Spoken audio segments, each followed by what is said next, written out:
Vježbe disanja za regulaciju stresa.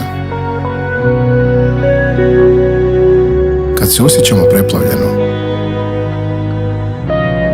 ponekad je najvažnije podsjetiti se da dišemo.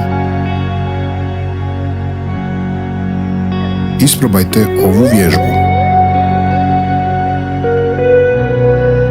Odite u neku mirnu prostoriju te sjednite ili se naslonite na nešto čvrsto. Duboko udahnite i zadržite dah na otprilike 6 sekundi.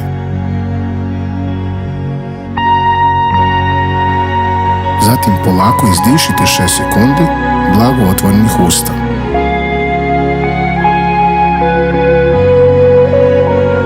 Stavite ruku na trbuh i nastavite disati ovim tempom.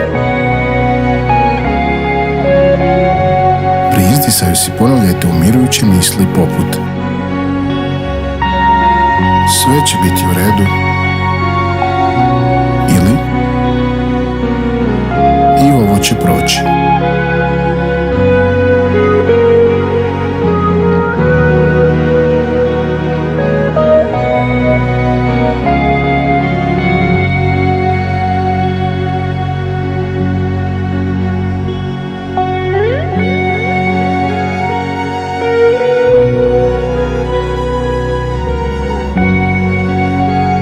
Kako se osjećate?